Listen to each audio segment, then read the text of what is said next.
Kalau di video sebelumnya kita sudah membahas pukulan forehand dengan berbagai tips dan masukan yang bisa teman-teman gunakan untuk meningkatkan level pukulan forehand teman-teman, maka di video kali ini kita akan mulai membahas pukulan backhand yang juga krusial untuk dipelajari di olahraga tenis.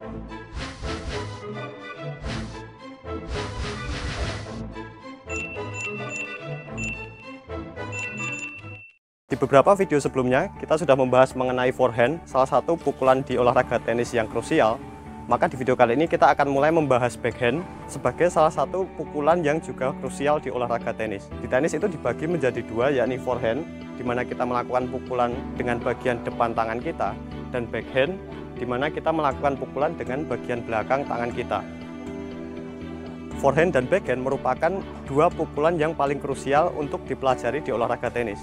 Nah, backhand sendiri dibagi menjadi dua gerakan fundamental yang bisa teman-teman pelajari ketika ingin melakukan pukulan backhand ini. Kalau teman-teman lihat pertandingan internasional ya, seperti di Wimbledon atau di ATP misalnya, ada beberapa pemain yang melakukan pukulan backhand dengan satu tangan dan ada yang melakukan pukulan backhand dengan dua tangan.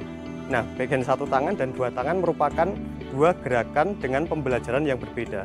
Jadi ketika seseorang menguasai backhand dengan satu tangan, mereka harus berfokus pada backhand satu tangan. Tetapi ketika mempelajari backhand dengan dua tangan, maka mereka harus berfokus pada pembelajaran backhand dua tangan. Pertama, kita akan membahas backhand satu tangan terlebih dahulu, di mana kita melakukan pukulan dengan satu tangan ketika bolanya datang ke sebelah kiri kita.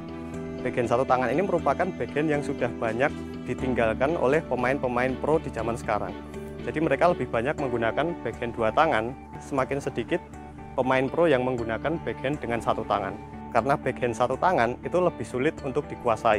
Jadi ketika teman-teman memutuskan belajar backhand satu tangan, prosesnya mungkin akan lebih lama dibandingkan belajar backhand dengan dua tangan.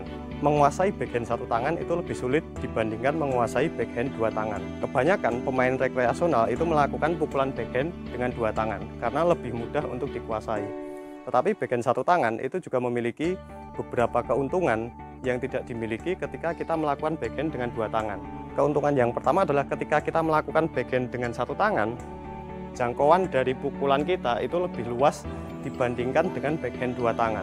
Jadi ketika kita melakukan pukulan backhand satu tangan seperti ini, kita bisa menjangkau sudut yang lebih luas dibandingkan backhand dua tangan seperti ini. Kita bisa menjangkau sudut lapangan yang lebih luas dibandingkan dengan orang-orang yang menggunakan backhand dengan dua tangan.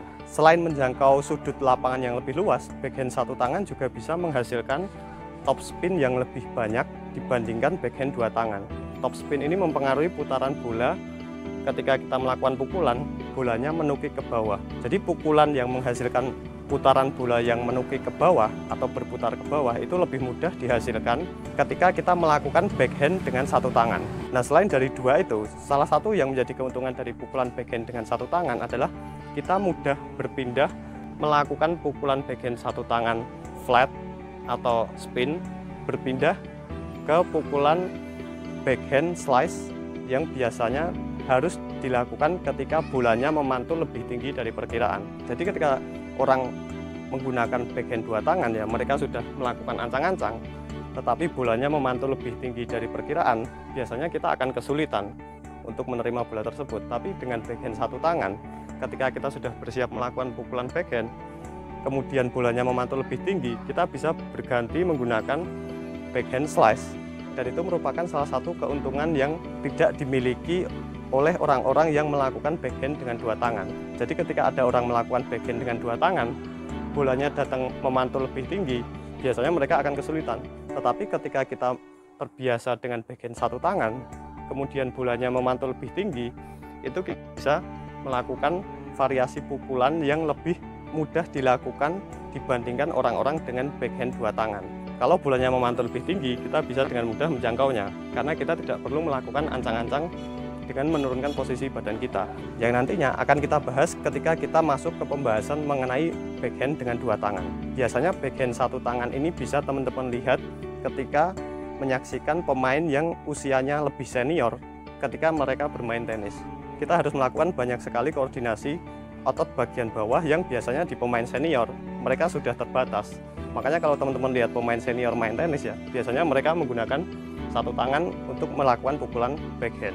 Dan backhand satu tangan ini juga memiliki berbagai varian ya. Kita bisa melakukan backhand slash, backhand flat, maupun backhand dengan top spin seperti pada forehand yang nanti akan kita bahas di beberapa video selanjutnya. Itulah tadi beberapa keuntungan backhand satu tangan dibandingkan dengan backhand dua tangan yang bisa teman-teman jadikan pertimbangan untuk mempelajari pukulan backhand.